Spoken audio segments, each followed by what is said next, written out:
Hey there, my fellow lunatics. Dakon the Mad here, and today I want to talk about an early game dodge build.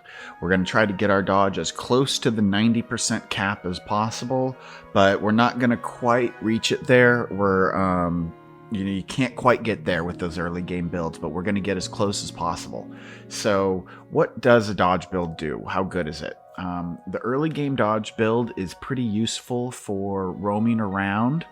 And just exploring the general wilds, staying alive. It has some decent viability when it comes to the early game bosses as well. However, once you get past the Great Wall, these early game dodge builds start to fall apart, and you're going to need to redesign your build a little bit. But first, we're going to actually really talk about two builds here. We're going to talk about a dodge build if you haven't gotten past the Great Wall yet, and we're going to talk about another dodge build if you have just gotten past the Great Wall and are able to get into Azios's Wilderness, because there's a few upgrades you can get there that will really help your dodge build out. All right, so let's go ahead and get started by taking a look at the gear. All right, so here is my early game dodge set. You can see that this gives me a 63% dodge chance, which is okay, but it is not great. We're going to need to bump that up because dodge really doesn't become viable until you cross that 80% mark. Once you're at 80% and higher, you're doing a good job with dodge. So we're going to get that up above 80 with our food, but we'll talk about that in just a second. First, we're going to talk about the gear specifically.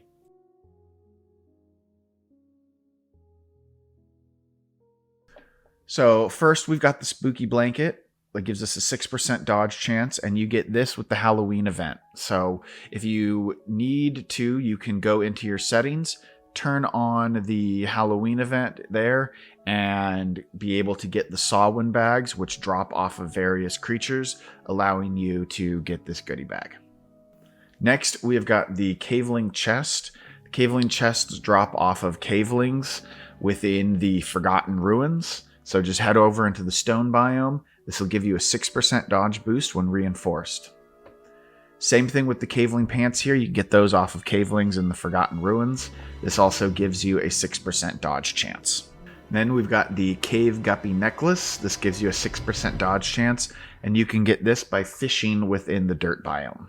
The Melting Crystal Ring are the rings that I'm using. These give you 7% dodge chances, and you can get these by killing Glurch, the Abominable Mass. So that is the slime boss. Same thing with actually the Swift Feather. You can get this a variety of ways, but it also does drop off of Glurch.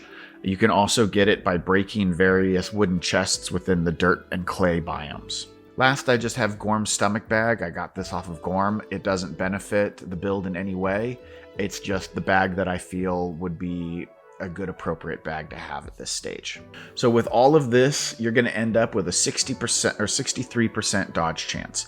If you don't reinforce these pieces, you're only going to have a 60% dodge chance. So let's take a look at the gear that you would be able to equip if you have unlocked the Great Wall and you have access to Azios's Wilderness. So you can see that things have changed a bit. So first here we've got the Hunter's Hood. This gives you a 5% dodge chance, 6% once reinforced. And you can get this within Azios's Wilderness by killing the Caveling Hunters. You can also get the Hunter's Cloak by killing the Caveling Hunters as well. This gives you a 7% dodge chance or 8% when reinforced. We're still wearing the same Caveling pants, but now we have swapped out our necklace with the Polished Scarlet Chunk Necklace. This can be crafted at the Proficient Jewelry Workbench, which you can get once you have unlocked the Scarlet Workbench. Now, to be able to get the polished version, you do need to have maxed out your crafting skill at 100. However, that is completely possible to do by this stage in the game. If you need tips on that, the easiest way to max out your crafting skill is to just build a lot of wooden bridges. It will take many stacks of wood, but you can go from 1 to 100 just crafting wooden bridges, and then you can start making these polished necklaces. Next, we have got the Astara ring. I've swapped that out from the melting ring. The Astara ring gives the exact same % dodge chance. However, it also provides a heal over time. That's what makes them better. And you can get these by fighting the Awakened Azios, which is the boss for the Easter event.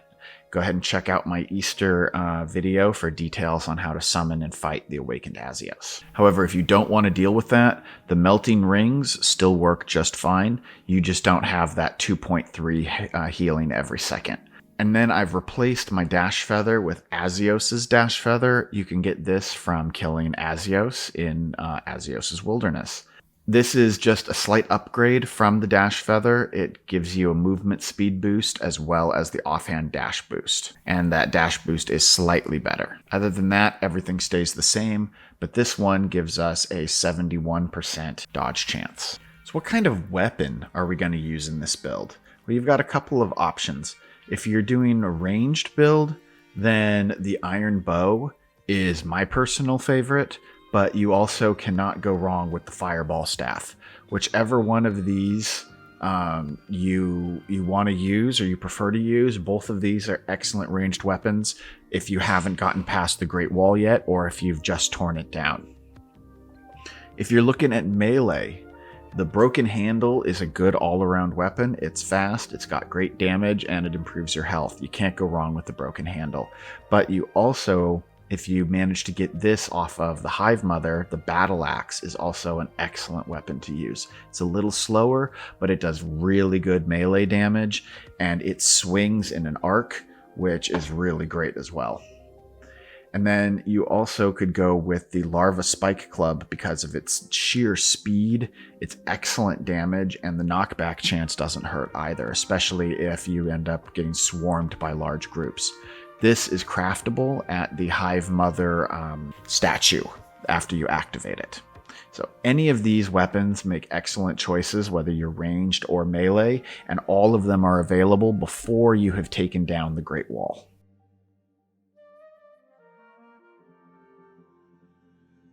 So let's briefly talk skills, because skills are important. The first skill that I want to talk about is in the running tree.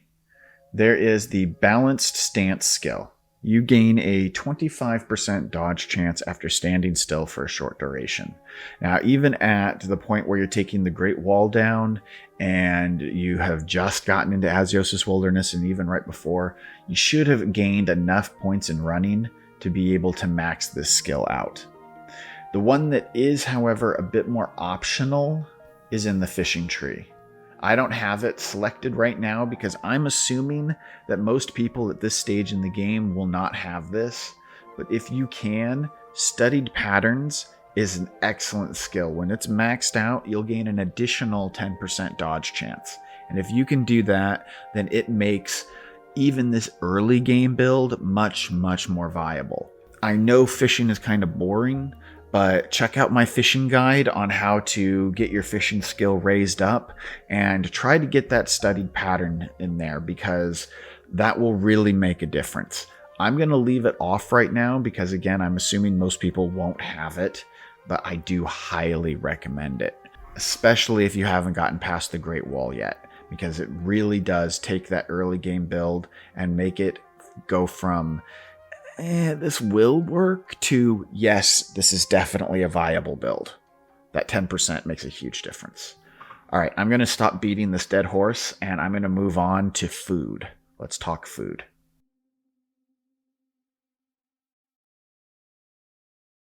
So let's talk about food. When it comes to dodge food, we have a couple of options. Now, if you have not gotten past the Great Wall yet, then the blue cave guppy is the dodge fish that you're going to be going for. There are two ways that you can cook it, or there are many ways that you can cook it. Now, in the case of this video, I've cooked it with carrots because carrots provide an armor bonus, and as you can see, dodge has no armor defenses. So it is a weakness of the dodge build this early in the game, and so I want to boost it up a little bit with the Carrack. And the Carrack is something that you would have at this point.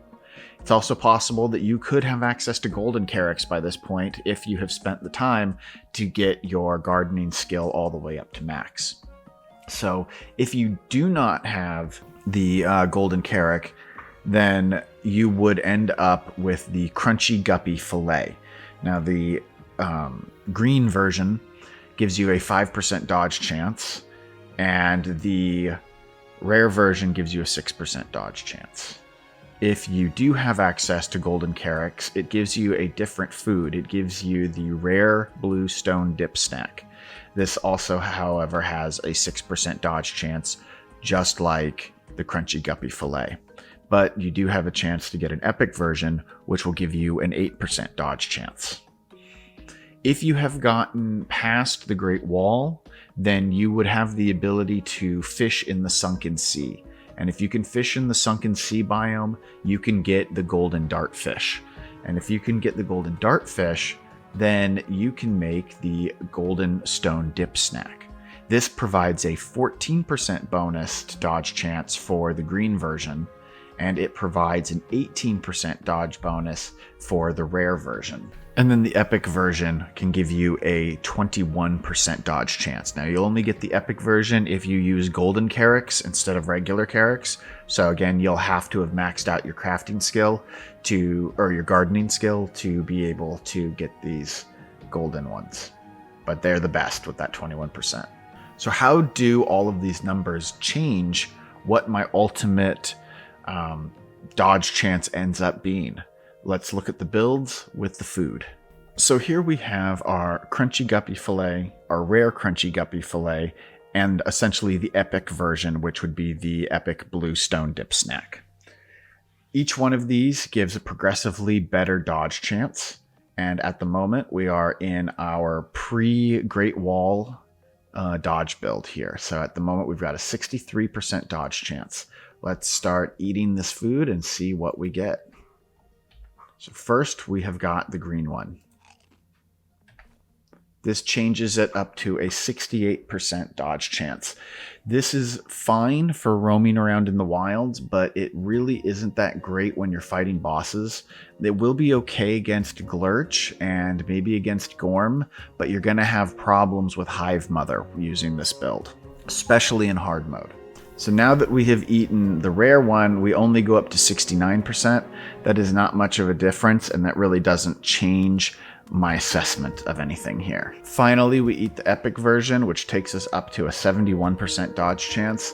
And once you've crossed the 70% mark, you start to become a little bit more viable against bosses. Once you hit the 80% mark, you start to really get good. But with the 71% dodge, along with combining it with other foods, like if you have access to the golden pafungi or the grumpkin, if you're a melee fighter, those are excellent crops which can really boost up the amount of damage that you do, as well as the amount of absorption that you can take from damage. And those will help you significantly at a 71% dodge fighting the bosses. But we'll take a closer look at all of that when we do our testing here in just a second. So next, we're going to go ahead and put on a different set of gear, the slightly upgraded version, and we're going to see what we can do with our dodge at that point. Okay, now I have a 71% dodge chance with my slightly better Azios Wilderness accessible dodge set equipped. And I've got my 3 golden dip snack foods that are available because now I have access to the Sunken Sea and I can fish over there instead. So I would have the golden dartfish and I'm combining that with the carrot. And let's see what happens when we eat the first one. So eating the first one gets us up to an 85% dodge chance. And that puts us right in the realm of truly viable. An 85% chance is perfectly fine. And so you can use this build with this dodge chance to be able to handle most of the bosses in the early game. You can definitely handle all of the pre-wall bosses. You'll be able to roam around the Sunken Sea biome and even a little bit into the desert, although you will still have problems even with this in the desert. And you can definitely roam around Azios' Wilderness and the infected mold area with little worry about getting just absolutely slaughtered. But let's go ahead and jump this up and eat the next level one. So now this takes me up to an 89% dodge chance. That's 1% below the maximum. So we do know that since this goes from 18% to 21%, that by eating this epic food, we're going to max out our dodge food. Really, all you really need is to get this rare golden stone dip snack, and you will more or less max out your dodge, which will make things much, much easier. Because now you'll notice that when I'm moving around, it drops down for a split second there. It went down to 64%. So having these higher golden dip snacks helps out because you need to stand still for a couple seconds to get that extra 25%. And that 25% does make a huge difference. I want to take a quick look here at the buff food that I've made for testing so that we can go through and actually have a chance to take on all these bosses, as well as just everything else that we'll be going up against. I cannot stress enough how important food is in this game. It really can make the difference. It is make or break, especially when you're playing in hard mode. So I've got this glowing blister fillet that makes me immune to being slowed by slime. This will be useful against fighting Gorm, as well as fighting Glurch. It also gives me some glow, because it never hurts to have a little bit more glow.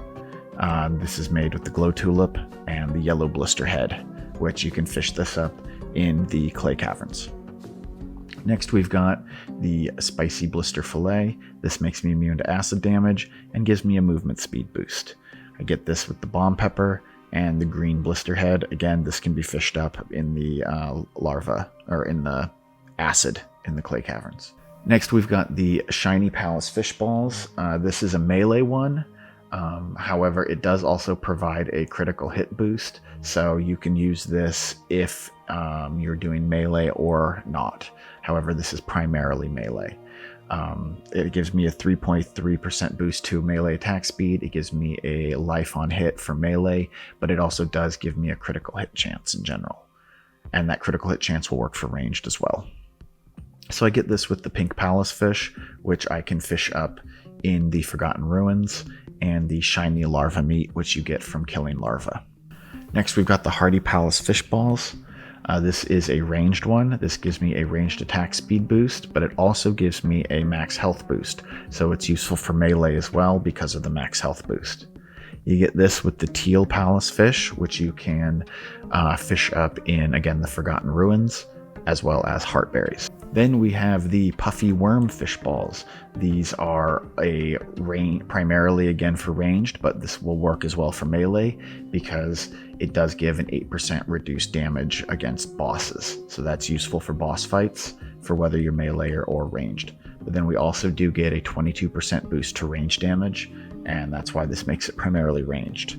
You get this with the devil worm, which you can fish up in the clay caverns, as well as the Pafungi. The Pafungi is acquired in the Mold Dungeon. Now you can only get this if you've gotten past the Great Wall and are out in the Azios' area. So if you haven't gotten into Azios' wilderness yet, then mushrooms will work just fine in place of the Pafungi.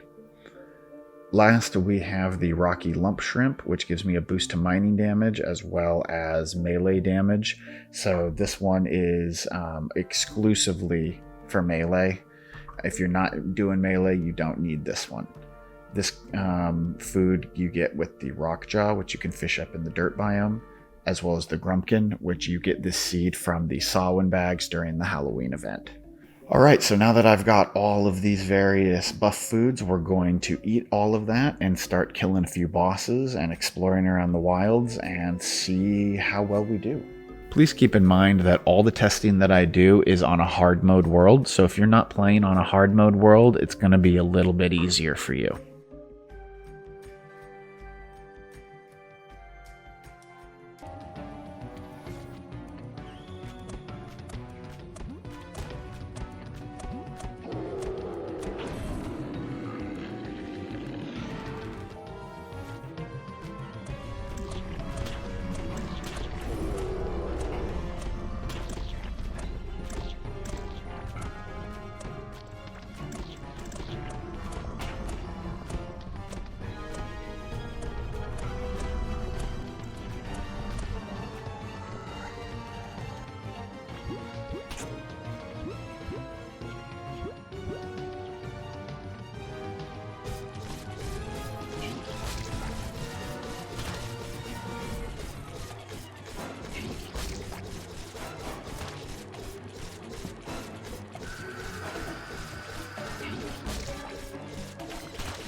Okay, for the Azios fight, I'm going to go ahead and upgrade myself to the better dodge set because, well, let's actually put that back because let's assume I have not beaten Azios yet. Actually, let's assume I have not beaten Azios yet, but I still have had time. So if I haven't beaten Azios yet, I would not have the Azios Dash Feather.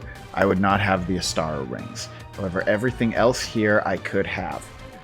So let's go ahead and at this point I also would have the better buff food as well for dodge. So I'm going to go ahead and buff myself up, and we're going to fight Azios, and we're going to see how well we do.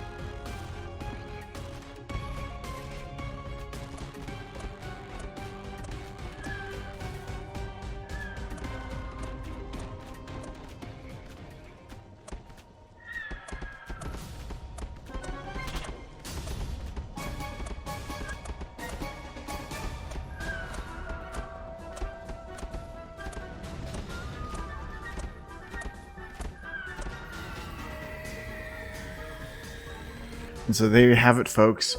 A early game dodge build that will pretty much work for all of the bosses, as well as roaming around in the various territories and biomes.